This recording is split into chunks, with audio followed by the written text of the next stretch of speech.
Here's another historic page from the Illini scrapbook.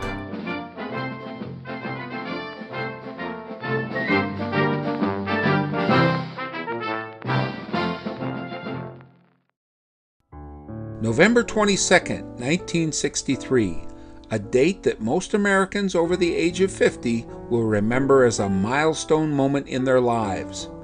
It was the day that John Fitzgerald Kennedy, the 34th President of the United States, was assassinated. It was also the day that the University of Illinois football team flew to East Lansing, Michigan to play Michigan State for the 1963 Big Ten Conference title and a berth in the Rose Bowl. The Illini plane landed at about 2 p.m. that afternoon, and Illini star fullback Jim Grabowski remembered how his team heard the tragic news. We had just gotten off the plane onto the team buses to take us to the hotel, and it was announced to all of us that President Kennedy was assassinated. And of course, like the rest of America, there was silence and disbelief and shock. And it couldn't happen here in the United States, but obviously true. Grabowski maintains that the team had an air of confidence. Well, I think we were ready to play. We knew it was the biggest game of our careers, a chance to go to the Rose Bowl if we won that game. Illinois had not been to the Rose Bowl, I believe, in 12 years, so obviously a very, very big game for us. We were excited. I think we were ready to play. But the stunning events of the day changed all that. I don't think we could have played. I personally don't think I could have played. I thought there were more important things in football all of a sudden, the death of the President of the United States and what's going to happen to the country. I'm very glad we didn't play that next day.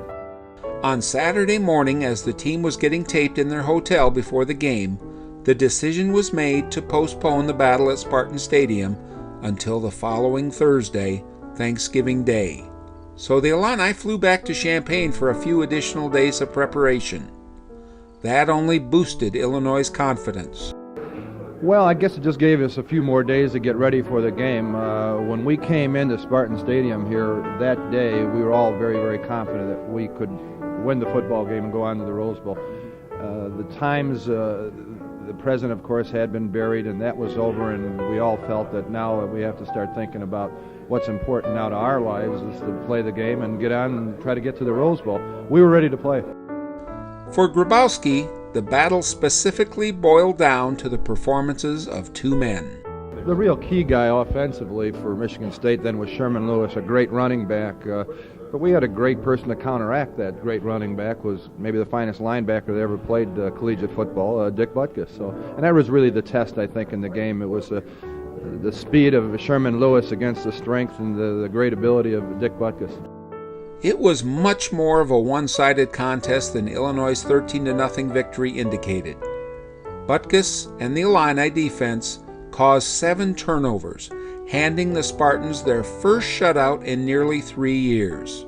Offensively, Grabowski scored the game's only touchdown on a 14-yard run. Well, maybe we were just 13 points better than they were.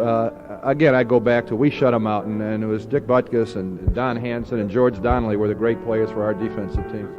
Victory belonged to the orange and blue, and those roses in Illinois' post-game locker room smelled especially sweet. In addition to Jim Grabowski and Dick Butkus, Pete Elliott's Illini were loaded with talent. Tackle Archie Sutton earned first-team All-Big Ten honors in '63. George Donnelly achieved the same accolades in 1964. Just 34 days after that game in East Lansing, Illinois made the cross-country trip to Pasadena to face Washington in the Rose Bowl. Defense once again was the key to a 17-7 Illini win on January 1st.